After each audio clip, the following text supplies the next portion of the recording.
हमारा पहला सवाल है, आवासीय और शहरी मामलों के मंत्रालय ने डिजिटल इंडिया अवार्ड 2022 में कौन सा अवार्ड जीता है? तो ये अवार्ड जीता है प्लेटिनम आइकन का अवार्ड। स्मार्ट सिटीज मिशन, आवास और शहरी मामलों के मंत्रालय ने अपने प्रयास data smart city empowering cities via data, इसके लिए डिजिटल इंडिया अवार्ड्स में प्लेटिनम आइकन अवार्ड अपने नाम किया है। वैसे देखा जाए ना तो सारी चीजें ही अब डिजिटल हो रही है, सब कुछ डिजिटल है।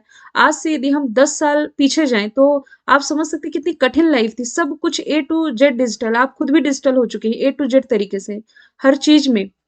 वैसे डिजिटल इंडिया पहल की शुरुआत ना ये 2016, सॉरी माफ कीजिएगा, 1 जुलाई 2015 से की गई थी। ये मैं इसलिए बता रही हूँ क्योंकि ये एग्जैक्ट सीधे सीधे एग्जाम में पूछ लिया जाता है कि ये जो मिशन है या ये जो योजना है इसकी शुरुआत कब की गई थी, तो 1 जुलाई 2015 से की गई थी।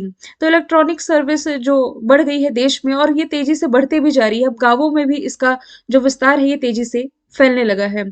तो डिजिटल क्षेत्र में विभिन्न सरकारी संस्थानों के प्रयासों को पहचानने के लिए 2009 में इस डिजिटल इंडिया पुरस्कार की स्थापना की गई थी। एनआईसी यानी कि राष्ट्रीय सूचना विज्ञान केंद्र और जो हमारा सूचना इलेक्ट्रॉनिक्स और सूचना प्रौद्योगिकी मंत्रालय, इसके द्वारा ये प्रोवाइड कराया जाता है। किसे मिला है? आवास और शहरी मामलों को मंत्रालय को प्लेटिनम आइकन अवार्ड। अगला प्रश्न है, किस मंत्रालय ने नई दिल्ली में भारत का पहला green steel bond sorry brand Kalyani Ferresta, है तो मेरा ही नाम लिख दिया इन्होंने, कल्याणी फेरिस्टा लॉन्च किया है? तो अभी हाल ही में जो ज्योतिरादित्य सिंधिया है, इस्पात मंत्रालय इन्हें मिला है। मैंने कुछ दिन पहले ही आपको बताया था कि इन्हें इस्पात मंत्रालय का अतिरिक्त प्रभार दिया गया था। इन्होंने ही अभी हाल ही में भारत के पहले ग्रीन स्टील ब्रांड कल्याणी फेरेस्टा को लॉन्च किया है। इसका निर्माण पुणे स्थित कल्याणी ग्रुप के द्वारा कराया गया है और ये भारत में अपनी तरह की नई पहल है। कैसे नई पहल है? क्योंकि देखिए, भारत रिन्यूएबल एनर्जी की तरफ तो बढ़ ही रहा है। ऑलरेडी भारत ने टारगेट सेट रखा है कि 2070 तक हम जीरो कार्बन उत्सर्जन का लक्ष्य जो ये हासिल कर लेंगे। इसके लिए अपने तरीके से भरपूर प्रयास भारत कर रहा है। ऐसे में अम, ये जो नया ग्रीन स्टील ब्रांड जो भारत ने लॉन्च किया है, ये नवीकरणीय ऊर्जा संसाधनों के उपयोग में, मतलब इसके उपयोग के लिए ये रेडी किया गया है, लॉन्च किया है ज्योतिरादित्य सिंधिया ने। वैसे यदि हम रिलेट करें तो ज्योतिरादित्य सिंधिया ने ना अभी भारत का पहला ड्रोन जो मेला रहा ग्वालियर में, मध्य प्रदेश के ग्वालियर में, इसका भी उद्घाटन किया था। फिर एक डिजी यात्रा सुविधा, इसका उद्घाटन इन्होंने दिल्ली इंटरनेशनल एयरपोर्ट से किया था। नरेंद्र मोदी जी ने क्या-क्या उद्घाटन किया है? तो नागपुर में अभी छठवीं वंदे भारत ट्रेन ये लॉन्च कर दी है। इसके अलावा जब ये मध्य प्रदेश के दौरे पर थे तब इन्होंने उज्जैन में महाकाल लोक का उद्घाटन किया था। फिर अपने निर्वाचन क्षेत्र से ये काशी विश्वनाथ कॉरिडोर का उद्घाटन तो कर ही चुके हैं। राजनाथ सिंह जो कि प्रेजेंट टाइम में हमारे रक्षा मंत्री हैं, इनके द्वारा 2 युद्ध पोत लॉन्च किए गए थे, सूरत और उदयगिरी। ये एग्जाम में एज इट इज पूछा जा चुका है कि हाल ही में लॉन्च किया गया सूरत और उदयगिरी क्या है। ये नहीं पूछा गया था किसने लॉन्च किया, ये है क्या पूछा गया, तो ये युद्ध पोत है। और अमित शाह जो कि प्रेजेंट टाइम में हमारे गृह मंत्री हैं, इन्होंने अभी हाल ही में कोलकाता में पूर्वी क्षेत्रीय बैठक की अध्यक्षता की है। इसके अलावा श्रीनगर है ना, जो श्रीनगर से इन्होंने स्टेच्यू ऑफ पीस, शांति की प्रतिमा का अनावरण भी किया है। गांधीनगर इनका निर्वाचन क्षेत्र हो जाएगा। अगला प्रश्न, फ्रांस के किस फुटबॉलर ने इंटरनेशनल फुटबॉल से संन्यास लेने की घोषणा की है? राइट आंसर हो जाएगा करीम बेंजेमा। इनका नाम तो आप भूल भी नहीं सकते क्योंकि काफी दिनों से मैं आप लोगों को बता रही हूँ कि फुटबॉल जगत का जो सर्वोच्च सम्मान होता है बैलन डी ओर, इस वर्ष का पुरुषों की कैटेगरी में करीम बेंजेमा ने ही जीता है। अभी हाल ही में 35वें जन्मदिन के मौके पर इन्होंने संन्यास की घोषणा कर दी है। ये फ्रांसीसी फुटबॉलर और रियल मैड्रिड के कप्तान है करीम बेंजेमा। वैसे अभी फीफा संपन्न हुआ है, federation international the football association. स्थापना 1904 में हुई, ज्यूरिख स्विट्जरलैंड में हेडक्वार्टर, और ज्ञानी इन्फेनिटो इसके अध्यक्ष हैं। ये बेसिक चीजें अब आप लोगों को रट चुकी है। अभी जो फीफा वर्ल्ड कप रहा ये कतर में हुआ। अब नेक्स्ट वाला आप लोगों को याद करते चलना है। अब जो नेक्स्ट होगा ना, इसे 3 कंट्री मिलके होस्ट करेंगे, यूएसए, मैक्सिको और कनाडा। इस बार के फीफा वर्ल्ड कप में विजेता रही अर्जेंटीना फ्रांस को हरा करके। इसमें गोल्डन बॉल अवार्ड मिला लियोनेल मेसी को, गोल्डन बूट फ्रांस के किलियन एम्बाप्पे को और गोल्डन ग्लव मिला अर्जेंटीना के एमिलियानो मार्टिनेज को। यहाँ से ऑप्शन तो हम लोगों ने डिस्कस कर लिया है। क्रिस्टियानो रोनाल्डो ये पुर्तगाल के लिए खेलते हैं, ये हालांकि क्वालिफाई नहीं कर पाए फाइनल के लिए, लेकिन आपको ये मालूम होना चाहिए इंस्टाग्राम पर 500 मिलियन फॉलोवर वाले ये दुनिया के पहले व्यक्ति हो जाएंगे। अगला प्रश्न है, किस देश ने शांति सैनिकों के खिलाफ अपराधों के लिए जवाबदेही को बढ़ावा देने के लिए ग्रुप ऑफ फ्रेंड्स लॉन्च किया है? तो ग्रुप ऑफ फ्रेंड्स किसने लॉन्च किया है? अपने देश भारत के द्वारा ये लॉन्च किया गया है। और अपने वर्तमान संयुक्त राष्ट्र सुरक्षा परिषद यानी कि यूनाइटेड नेशन सिक्योरिटी काउंसिल, आपको तो मालूम है इसकी अध्यक्षता भारत के पास थी 2 साल के लिए, क्योंकि जो 5 स्थायी सदस्य होते हैं, इसके अलावा 10 अस्थायी हैं। यूनाइटेड नेशन सिक्योरिटी काउंसिल के 10 अस्थायी सदस्यों में भारत है ना। और भारत प्रयास कर रहा है कि इसको इसकी स्थायी अध्यक्षता मिल जाए, लेकिन अभी अस्थायी ही है भारत। तो भारत ने शांति सैनिकों के खिलाफ अत्याचार के लिए उत्तरदायित्व का पालन करने के लिए ग्रुप ऑफ फ्रेंड्स बनाया है। विदेश मंत्री के द्वारा ये घोषणा की गई है कि दिल्ली में जल्द ही एक ऐसा डेटाबेस होगा जो शांति सैनिकों के खिलाफ सभी अत्याचारों को रिकॉर्ड करके रख सकेगा। और इस समूह के सह अध्यक्ष भारत के अलावा फ्रांस, मिस्र, मोरक्को, बांग्लादेश, नेपाल हैं। भारत संयुक्त राष्ट्र शांति सेना में सबसे महत्वपूर्ण सैन्य योगदानकर्ताओं में से एक है, जिसने ड्यूटी के दौरान 177 शांति सैनिकों को खो दिया था। ठीक है। अदर ऑप्शन की यदि मैं बात करूं, बांग्लादेश, भारत और बांग्लादेश के बीच में कुसियारी रिवर को लेकर के समझौता हुआ है। इसके अलावा मिताली एक्सप्रेस भारत बांग्लादेश के बीच चलने वाली तीसरी पैसेंजर एक्सप्रेस है। और 6 दिसंबर को मैत्री दिवस के रूप में मनाया गया है भारत और बांग्लादेश के बीच। सी पैक कॉरिडोर चाइना का है, चाइना पाकिस्तान इकोनॉमिक कॉरिडोर। और फेरी सर्विस अभी हाल ही में भारत और श्रीलंका के बीच में शुरू होने जा रही है। अगला प्रश्न है, भारतीय नौसेना में शामिल किया गया P-15B स्टील्थ गाइडेड मिसाइल विध्वंसक का नाम क्या है? तो इसका नाम हो जाएगा INS मोर मुगाओ। इसे अभी हाल ही में मुंबई में नौसेना डॉकयार्ड में शामिल कर लिया गया है।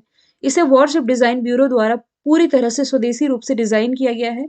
और इसका जो निर्माण है मुंबई के मझगांव डाक शिपयार्ड लिमिटेड के द्वारा किया गया है। इस डिस्ट्रॉयर की लंबाई 163 मीटर है, चौड़ाई 17 मीटर है, जो अत्याधुनिक हथियारों और सतह से सतह यानी कि सरफेस टू सरफेस और सरफेस टू एयर यानी कि सतह से हवा में मार करने वाली मिसाइलों से लैस है। अब इसमें आप बहुत ज्यादा कंफ्यूज ना हो जाएं, इसलिए मैं कुछ चीजें आप लोगों को क्लियर कर देती हूँ। एक आप लोगों को याद है प्रोजेक्ट 75, ठीक है। एक कल मैंने आपको बताया था, मतलब ऑप्शन के थ्रू बताया था, प्रोजेक्ट 17A। अब एक नया प्रोजेक्ट देखिए P-15B, इसमें आप कंफ्यूज ना हो जाएं इसलिए मैं अलग अलग बता देती हूँ। INS टोटल 6 INS जिसकी ट्रिक मैंने आप लोगों को बताई थी, K K K V V V, INS Kalvari, INS Khanderi, INS Karanj, 3 हो गई के से, INS वागीर सॉरी वेला, वोला लिख गया ये। तो प्रोजेक्ट 75 के तहत इंडियन नेवी में टोटल 6 स्कॉर्पियन पनडुब्बी शामिल होनी है, जिसमें कि 5वीं जो कि INS वागीर अभी कल परसों 20 दिसंबर को शामिल हुई है। अभी ट्रायल चल रहा है 6वीं का, जिसका नाम है वगशीर। फिर ये जल्द ही इंडियन नेवी में शामिल हो सकती है। ये प्रोजेक्ट 75 के तहत 6 पनडुब्बियां हुई। अब प्रोजेक्ट 17A के तहत मैंने 3 युद्धपोत आपको बताए थे। उदयगिरी, इसमें आपको गिरी गिरी टर्म याद रख लेना है, उदयगिरी, रत्नागिरी और तारागिरी। ठीक है। अब जो P-15B स्टेल्थ मिसाइल विध्वंसक है, मतलब कि इस प्रोजेक्ट के तहत देखिए 4 युद्धपोत होंगे, यहां मैं लिख भी देती हूँ। P-15B में 4 होंगे। कौन कौन से? एक तो विशाखापट्टनम है, विशाखापट्टनम, ये लॉन्च हो चुका है ऑलरेडी। अब जो दूसरा है ये है मोरमुगाओ, ये अभी लॉन्च हो गया, जो मैंने आंसर बताया है, मतलब 2 लॉन्च हो गए, ये विशाखापट्टनम और मोरमुगाओ। अब 2 और कौन से लॉन्च होंगे? तो एक जो लॉन्च होगा तीसरा इम्फाल, और चौथा इसमें लॉन्च होगा सूरत। ठीक है। अब INS अरनाला के बारे में हम लोगों ने पढ़ा था। INS अरनाला क्या है? पहला पनडुब्बी रोधी जहाज है जो कि चेन्नई में लॉन्च किया गया है। INS वागीर बता चुकी। INS ध्रुव भारत का पहला long range nuclear missile tracking ship है। अगला प्रश्न है, the light we carry overcoming in uncertain times, ये किताब किसके द्वारा लिखी गई है? अमेरिका के जो पूर्व प्रेसिडेंट थे बराक ओबामा, इनकी जो वाइफ है मिशेल ओबामा, इनके द्वारा ये किताब लिखी गई है। किसने प्रकाशित किया क्या नहीं, इतना तो आप लोगों को नहीं जानना है, और ना ही एग्जाम का पार्ट बनता है। बस जो बुक्स है और फिर उसके कौन ऑथर है ये आप लोगों को याद रखना है। सेम बराक ओबामा की किताब आप याद रख सकते हो, a promised land. Ruskin Bond की एक किताब, हालांकि काफी सारी किताबें लिखते हैं।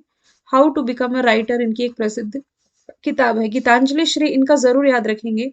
टॉम ऑफ सैंड, ये इसलिए याद रखना है क्योंकि अभी इस साल का जो इंटरनेशनल बुकर प्राइज रहा ना, इंटरनेशनल बुकर प्राइज 2022 का, इसकी विजेता यही रही थी।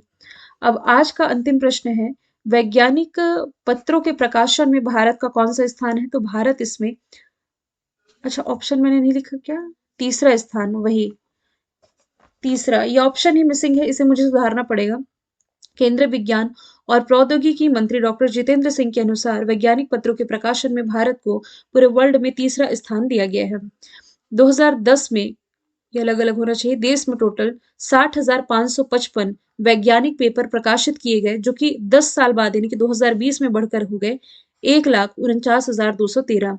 सबसे अधिक वैज्ञानिक पत्रों का प्रकाशन करता है चाइना, और इसके बाद अमेरिका का स्थान है। भारत को इसमें तीसरे स्थान पर रखा गया है। चलिए ऑप्शन के थ्रू हम डिस्कस कर लेते हैं। पांचवें स्थान पर भारत किस स्थान पर है? अभी हाल ही में हम लोगों ने डिस्कशन किया था कि ग्लोबल 500 लिस्ट में, यानी कि दुनिया के टॉप 500 कंपनीज की लिस्ट में भारत की 20 कंपनियां शामिल है, और इसमें भारत चौथे स्थान पर, पांचवें स्थान पर रहा है। चौथे स्थान पर है भारत विदेशी मुद्रा भंडार के मामले में, टॉप पर चाइना है। आठवां, तो क्लाइमेट चेंज परफॉर्मेंस इंडेक्स, जलवायु परिवर्तन प्रदर्शन सूचकांक में भारत 8वें में है। टॉप पर कौन हो जाएगा? डेनमार्क। साइबर सिक्योरिटी के मामले में, साइबर सिक्योरिटी के मामले में